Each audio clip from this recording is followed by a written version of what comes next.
pour créer ensemble les conditions d'un patronat dynamique pour un secteur privé national fort, en vue de maintenir un climat des affaires apaisé dans le cadre des activités portuaires. C'est dans cette optique que s'est tenue, ce mardi 9 juillet à Brazzaville, une séance de travail au siège de l'Union nationale des opérateurs économiques du Congo, UNOC en sigle, entre le président de l'UNOC, Jean-Daniel Ovaga, et la délégation directoire des syndicats de transitaires qui se sont réunis cet après-midi autour d'une table pour échanger et examiner en toute responsabilité sur les questions pendantes et urgentes. Ephrem Rofi Mouanou, secrétaire général de l'UNOC, lors de sa prise de parole pour le communiqué final, sollicite le déblocage effectif des maisons de transitaires. Nous sollicitons à cet effet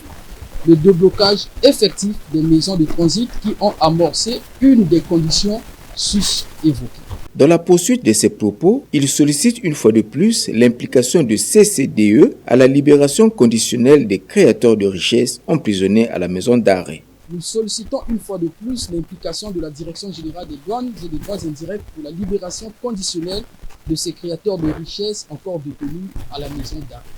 Sur les notes prises par le ministère de l'économie et des finances sur l'affaire du but concernant les paiements à la banque, le CCDE avait suggéré que les preuves de paiement de droits et taxes de douane et amendes